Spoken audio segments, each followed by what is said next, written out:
La seule chose que tu me demandes, c'est d'accueillir ton amour.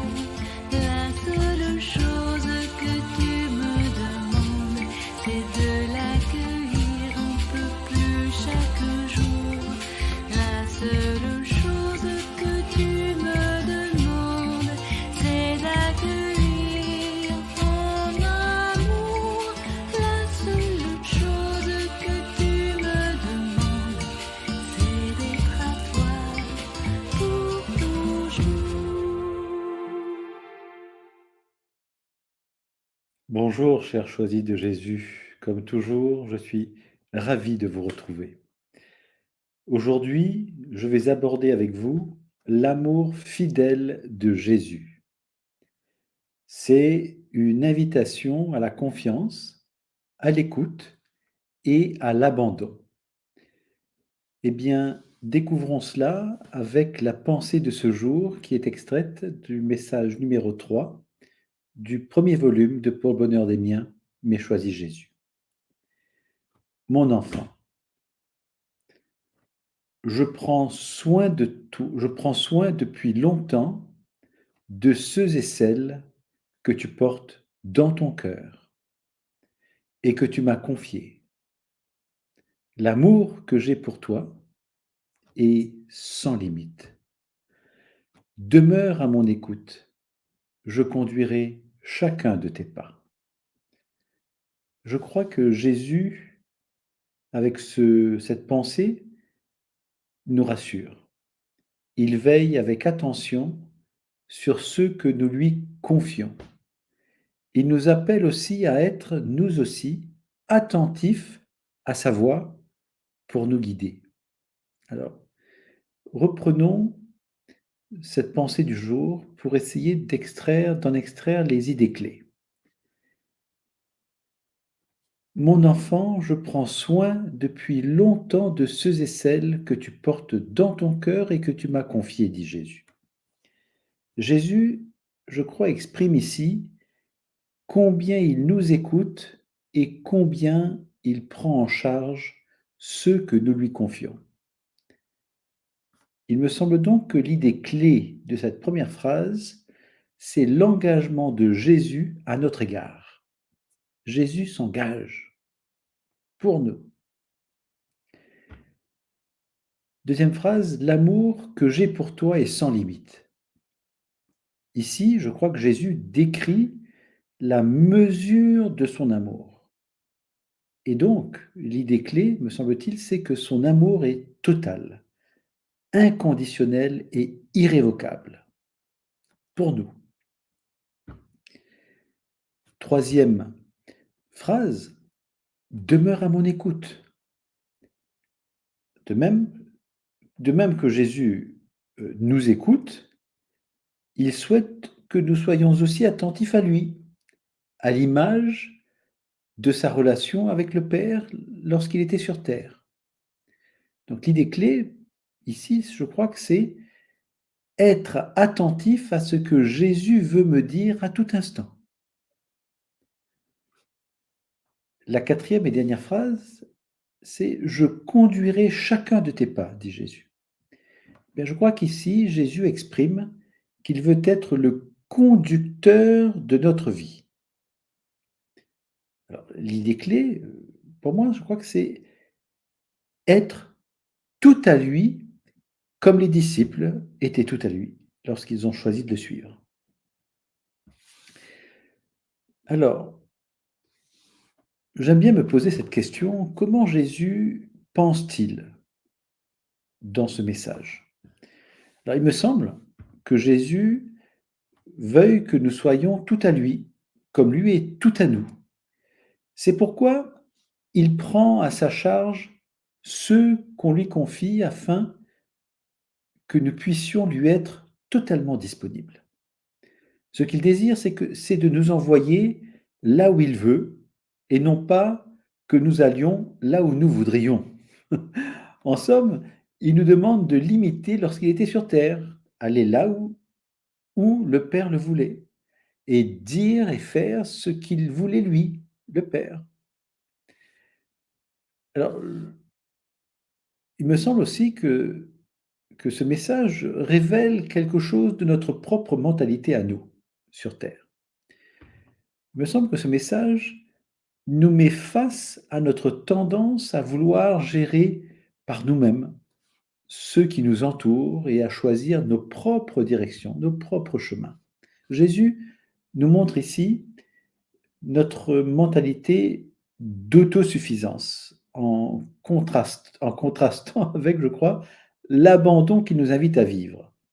Il y a l'autosuffisance qui nous habite et puis lui, il nous invite à l'abandon, un petit peu opposé. Et il nous invite à cela pour que nous lui laissions la première place. C'est ce qu'il recherche, je crois. Donc c'est cette opposition entre nous qui voulons avoir la première place de notre vie, naturellement, c'est notre vie à nous, et lui qui nous dit: «Non, non, non, tu ne t'appartiens pas, eh bien, donne-moi la première place dans ta vie et je conduirai ta vie», hein, c'est un petit peu ce qu'il nous dit, je crois. Alors, on peut se poser une question. Heu, j'aime bien me poser des questions pour, tenter d'approfondir les messages.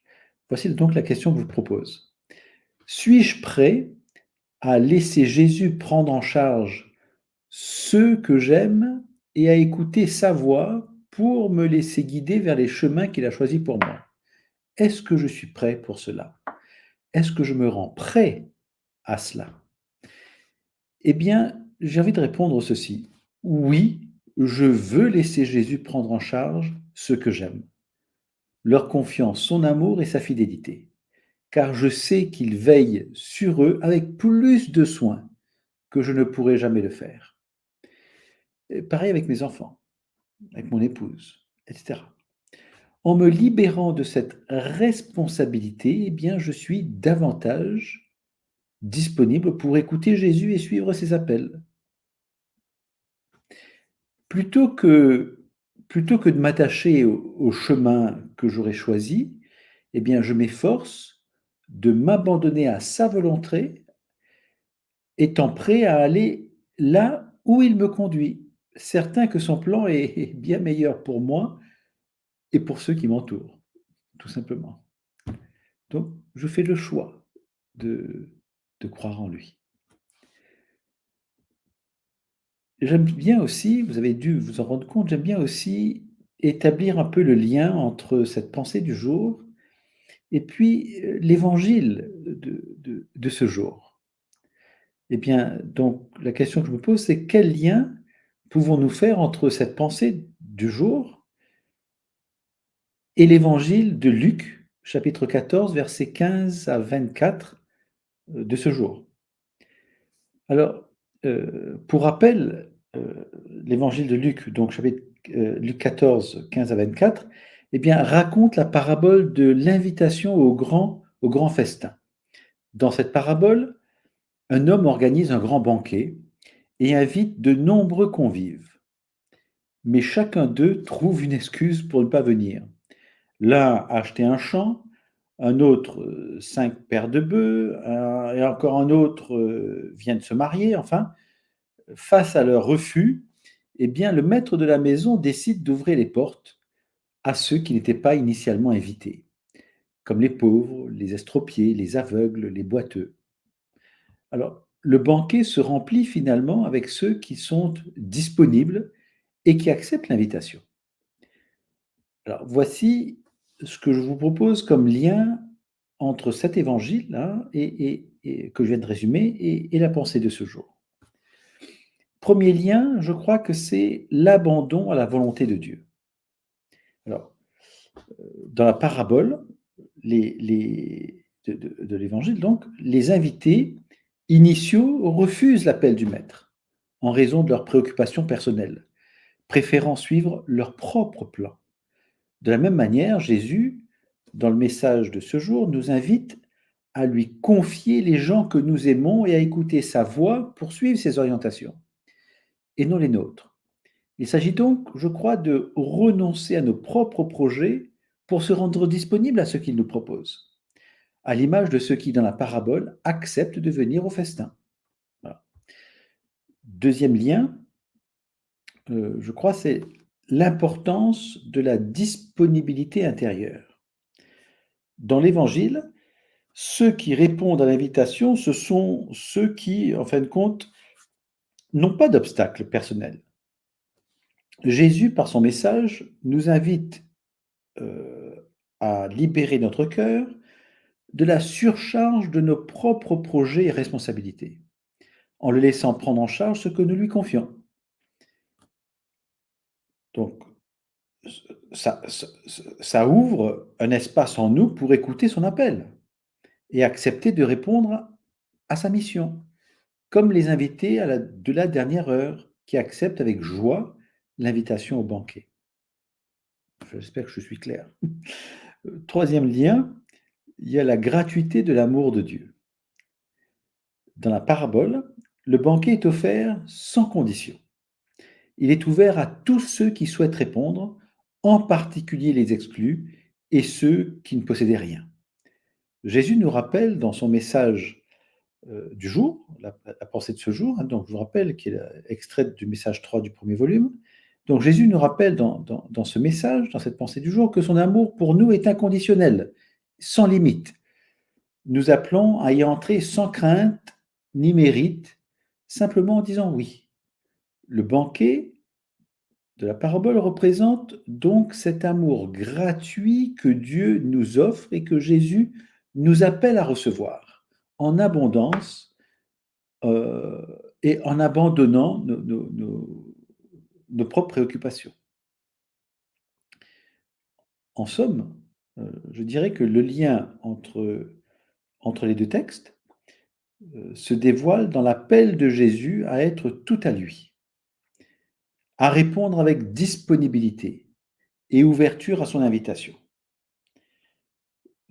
sans laisser nos propres projets ou inquiétudes nous en détourner. Hein. Ça, c'est clair. C'est un peu, je crois qu'on est là au cœur de ce message, de ce lien entre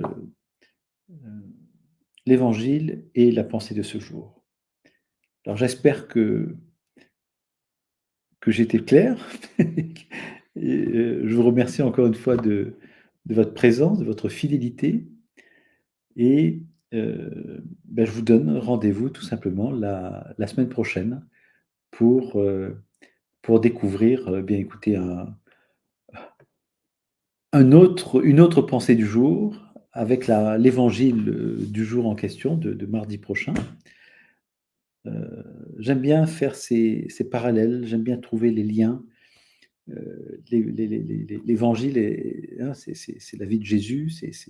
Donc, nous avons là ce qu'a dit Jésus lorsqu'il était sur terre, et nous avons ce que Jésus a dit à Léandre. Donc, les deux doivent aller de pair, ne peuvent pas s'opposer l'un l'autre. Et donc, j'aime bien aller chercher ça. Donc, j'espère que vous aimez ça aussi, de pouvoir jongler comme ça d'un message à un autre.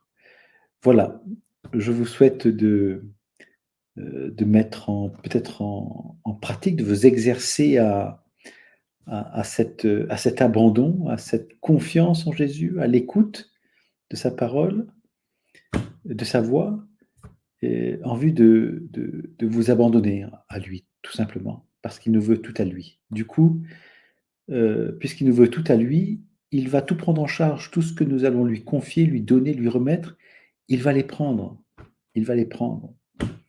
Et puis, en les prenant, il nous dit maintenant que tu es libéré, déchargé, eh bien, écoute-moi et laisse-moi te conduire. Voilà, je crois que c'est un peu ce qu'il veut nous dire.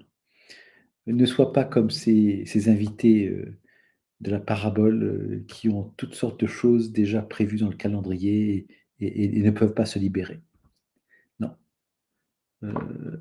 Soyons comme les boiteux, comme les malades, comme les infirmes, etc., qui, eux, sont disponibles à la providence de Dieu. Je vous souhaite donc, dans cet état d'esprit, une bonne semaine, et vous donne rendez-vous donc mardi prochain. Nous pouvons terminer ensemble. Parce que l'amour nous aime, nous devenons l'amour. Parce que l'amour nous aime, nous devenons l'amour. Parce que l'amour nous aime, nous devenons l'amour. Au revoir.